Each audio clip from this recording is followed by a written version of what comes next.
Welcome કાકી. Thank you. કેમ આવું કરે? અરે ખાંસી થઈ ગઈ છે. પણ મસ્ત લાગે છે હા કાકી. આ ગોગલ્સ તમને સૂટ થાય છે. પણ હવે આ સેજ વધારે મોટા નથી આવી ગયા? છે કાઢી નાખ. આ તો દૂરથી પેલી બસ આવતી હોય એવું લાગે.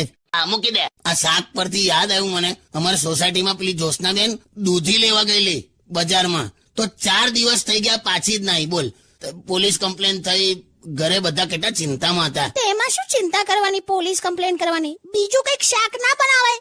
દૂધીની જગ્યાએ ભીંડા બનાવવાના. એમાં કેવું છે, પેલા ફ્રાય કરવાના. અલી એ શાકનો મુદ્દો ચાલે છે, પેલી ખોવાઈ ગઈ એની વાત ચાલે છે. હાઇબ્રિડ તડબૂચ જેવી છે. હાવ વગાડ સોંગ વગાડ. ના તું તો પાયલોટ છે, પાયલોટ. હું શું ઉડાવું છું? મારા પૈસા. ખોટી એ ના કરો. વાંસ ફાટી ગયો હોય એવો તો અવાજ છે તમારો. પોસર ના મારી જા, ઠંડા પાણીથી નવડાવી દઈશ. ના. તા ગાડલામાં બરફ ભરી દઈશ. ના, હવે સોરી કીધું ને.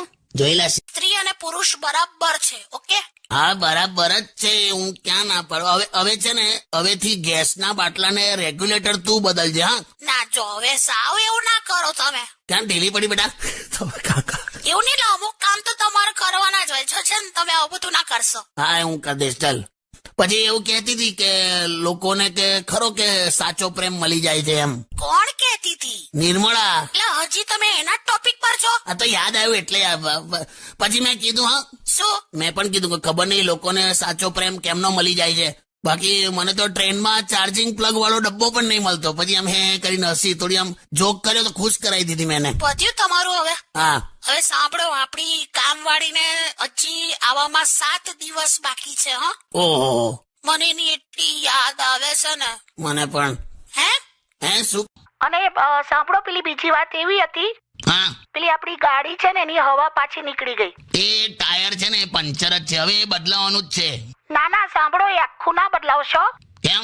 મેં છે ને ધ્યાનથી જોયું ને, તો એમાં શું છે, ઉપરનું ટાયર પ્રોપર છે, બસ નીચેના ભાગની હવા નીકળી ગઈ છે એમ. હે? એટલે છે ને નીચેની સાઈડ થી જ પંચર છે એવું.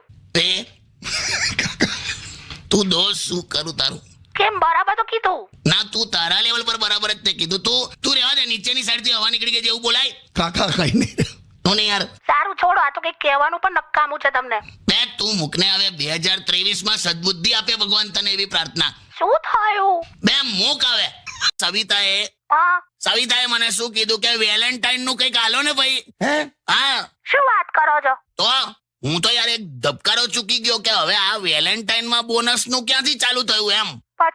પછી મેં કઈ પૈસા બચાવવા માટે મેં એને ગુલાબનું ફૂલ આપી દીધું. મેં કીધું વેલેન્ટાઇન માં આ જ હોય એમ.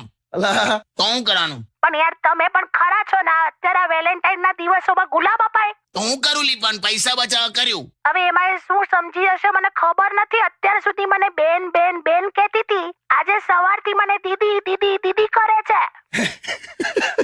અલા પણ એટલે ભલે તને બેન કહેતી હતી, અત્યારે દીદી કરે છે ને. હા તો પણ ભલે ને દીદી એટલે બેન જ થયું ને. જો એક વાત સમજી લો, હું એક સ્ત્રી છું, એટલે એનો આ દીદી નો અર્થ મને બહુ સારી રીતે સમજ પડે છે. લા યાર, એટલે છે ને તમે એનું વેતન ચૂકવી દેજો. ચૂકવેલું જ છે. ના, વધારે ચૂકવી દેજો. મને વેતન પોસાશે, મને સોતન નહીં પોસાય. અરે કાકી ક્યાં છો યાર, આઈ મિસ યુ. એટલે હવે આમ એ સાદી રીતે કીધું. અરે બૈલું તું આવ ને, મસ્ત તું જો. આમે જો વેલેન્ટાઇન વીક ચાલુ થઈ ગયું છે. Happy Valentine week. Yeah same to you કાકી. કઈ ગયેલી વે? બ્યુટી પાર્લર માં આવી છું. કમ તઈ? અહીંયા દાળ ચોખા ને બધું લેવા. હરકા જવાબ આલ ને. પણ બ્યુટી પાર્લર માં શું કરવા આવ્યો? તારે હું તું અત્યારે યાર આ ખર્ચો કરાવે જો. કાકા શાંતિ રાખો.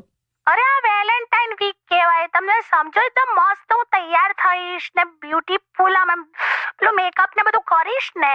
અને બે સરકારી આવાસના બિલ્ડિંગ ને કલર મારો એટલે નવું ના થઈ જાય. કાકા તારે જો ને. અરે તમારા માટે તૈયાર થઈ છું, ખબર છે તમને? હા પણ મને રહેવા દે, ચાલશે એમ.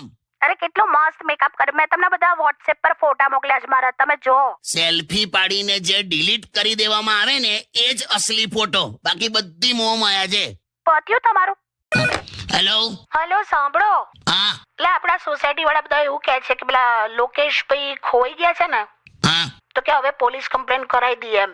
કોણ કોણ કોણ ખોઈ ગયું? એટલે અમારા સોસાયટીમાં એક લોકેશભાઈ કરીને છે, કંઈક નર્મદા પરિક્રમામાં નીકળ્યા હતા, 1.5 મહિનાથી કોઈ કોન્ટેક્ટ જ નહીં. અરે બાપરે. લોકેશનું લોકેશન ખોઈ ગયું છે એમ. સાંભળો, હા, તો બધા કહે છે પોલીસ કમ્પ્લેન કરવી છે. કોઈ જરૂર નહીં, લાચું કહું તને. કેમ એવું કહો છો? જો આ લોકેશ છે ને, છેલ્લા કેટલા વખતથી ઇન્સ્યોરન્સનું પ્રીમિયમ ભરતો નહીં. હા ઈએમઆઈ પર બધું ચાલે છે, ઘર ગાડી બધું લોન પર છે, ચૂકવતો છે નહીં. હા તો તે તમે ચિંતા ના કરો, બેંક વાળા જાતે જ શોધી કાઢશે એને. હા ચુલા, બરાબર. બેંક વાળા આ બાબતમાં બહુ સ્પીડમાં હોય છે. તમે શ્યોર છો? હાલી શ્યોર એક પડ શું છે? રેવા દે ને, હુવા દે ને, કઈ ઉઠાડીને હેલો બોલાવડાવે. અરે આ ઉઠે ને એટલે તરત જ રડે જ છે. બોલો, આખો દિવસ રડ રડ રડ રડ. તો પણ શું કરેલી, બીજું શું કરે બોલ? માથે વાળ ના હોય, મોંમાં દાંત ના હોય, બોલતા આવડતું ના હોય, ચાલતા ફાવતું ના હોય, માણસ રડે નહીં તો શું કરે? યાર તમે તો કેવું બધું એનાલિસિસ કરો છો. તમે મૂકી દે, તે સાવ ટાઈમ પાસ કરવા જ ફોન કર્યો, મને ખ્યાલ આવી ગયો. મૂકી દે, ચાલ હું પછી સાંજલ તું. એટલે મેં જે આઈડિયા આપ્યો એ ફાઇનલ કે નહીં? કેમ કે મારી પાસે છે ને બીજો પણ આઈડિયા છે. આપણી પાછલી દિવાલ તોડાઈને છે ને કોર્પોરેશન નું ગાર્ડન અંદર લઈ લઈએ, કેવું લાગશે? હમણાં કહું તેવું. એટલે ઓકે ને, ડન સમજુ ને? ચાલ હવે જો મારી વાત શાંતિથી સાંભળી લેજો. તને કહું, સોસાયટીની બધી આની બેનપણીઓ છે ને, એ બપોરે આવે છે અને અંદર એસી ચાલુ કરીને રૂમમાં બેઠા હોય છે શાંતિથી. હવે તું વિચાર કર, 12-15 જણ આમ ભર્યા હોય, એમાં તંબુરોલા ઠંડક લાગવાની તને. અને અંદર જવું તો વાતો કેવી એ લોકોની, હે કે પેલી મંગળા માસીની દીકરી કોક હારે ભાગી ગઈ, પેલી ભદ્રાને ડિલિવરી પ્રોબ્લેમ છે તો બાબો નથી થતો. અલા પણ હું એમ પૂછું, ભદ્રાને બાબો ના થાય એમાં મારો વાંક? ચૂપ રહો હવે. તો પણ બપોરે શું કરો છો તમે? કઈ નહીં, હું કહું, આ એસી માં અંદર એની બેનપણીઓ હાથે બેઠી હોય અને હું બહાર રૂમમાં છાપું પકડીને આમ હવા ખાતો હોઉં. બીજું હું યાર. એટલે પણ પંખો તો ચાલુ કરાય ને. ભાઈ કશેક તો લાઇટ બિલ બચાવવું પડશે ને. મેં તો હું કરું છું અત્યારે, ડિઓડ્રન્ટ છાંટી કાઢવાનું ને પછી હવા ખાવાની, એટલે આમ થોડુંક એ થાય, આમ ઠંડક જેવું લાગે. મજબૂરી છે લા, તું એક મજબૂરીનો ભાવ આવે ને એવું કઈ ગીત વગાડ દે. એટલે પેપર બધી મને યાદ આવેલી હોય. સાંભળ, તું કેટલા વાગે આવેલી ગઈકાલે પાર્ટીમાંથી? હું છે ને રાત્રે 1:30 વાગે આવી ગઈ હતી. જુઠ્ઠું ના બોલીશ, તું હવારના પોરમાં આવી હતી, સાચું બોલ. ના સાચું કહું છું. સાચું બોલ, તમે ભાથુજી મહારાજ ના સમ. તમે તો કેવી વાત કરો, તમને કેવી રીતે ખબર પડી હું સવારે આવી હતી? કેમ કે હું જયારે આવીને ત્યારે મેં આમ સ્કૂટી છે ને મારું એકદમ શાંતિથી કમ્પાઉન્ડમાં પાર્ક કર્યું હતું, સહેજ પણ અવાજ કર્યા વગર.